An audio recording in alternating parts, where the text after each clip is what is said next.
right, here are a couple examples. So this first one here, can you identify two conditionals that form this biconditional?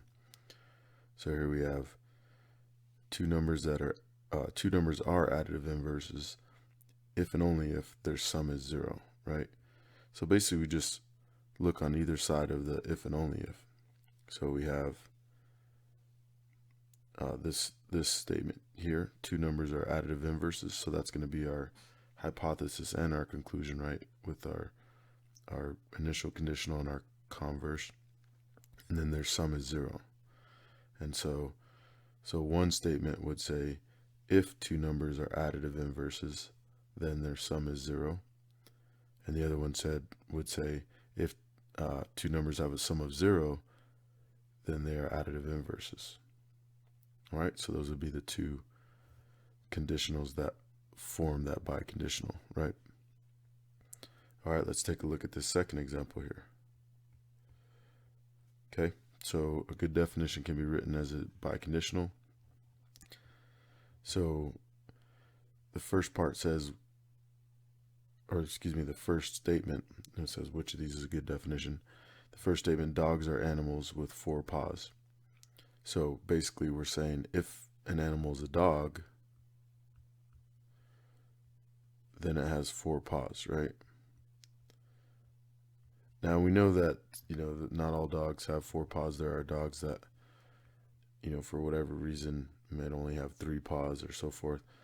But let's, that one I think we could maybe make a case for. But the other way around, if an animal has 4 paws, is it a dog?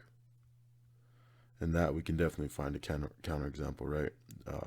Cats have 4 paws, right? So I have an animal that has 4 paws, so the hypothesis is true, but it's not a dog, right? And so this is not a true bicondition or a true definition, a good definition. So the next one, squares have 4 sides. So if a shape is a square, then it has 4 sides. That's true, right? So that we can go with. But let's see if it works. Let's see if the converse works. If a shape has 4 sides, then it's a square. And that's not true, right? We can find a counterexample for that. So, a shape with 4 sides that's not a square, rhombus, rectangle, right? Just any old quadrilateral. And so this one doesn't work as a definition or a good definition because we have the converse is not true. Part C, Tuesday is the day before Wednesday. So if it's Tuesday, then it's the day before Wednesday.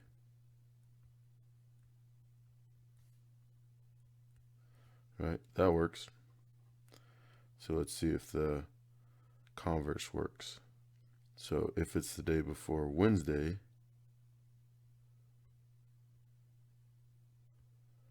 then it's Tuesday. Yeah, they both work, right? So therefore this is a good definition. Okay, so we can say if it's Tuesday, or it's Tuesday if and only if it's the day before Wednesday, right? All right, let's see part D. An acute angle has a small measure. So if an angle is acute, then it has a small measure. Now that's a little bit of a, maybe a little too broad of a statement. If it's acute has a small measure, we'd probably have to define what small is, right? Because I would say, if an acute angle is up to 90, right? So we could say 89 is an acute angle. Is that a small measure? I would say that the initial statement might not be true, right? So So that one's a little tough to go. And then the other way around. If an angle has a small measure, then it's acute. I would say that maybe is a little more accurate. The converse maybe is a little more easy to swallow than the original statement. So I'd say this isn't a good definition.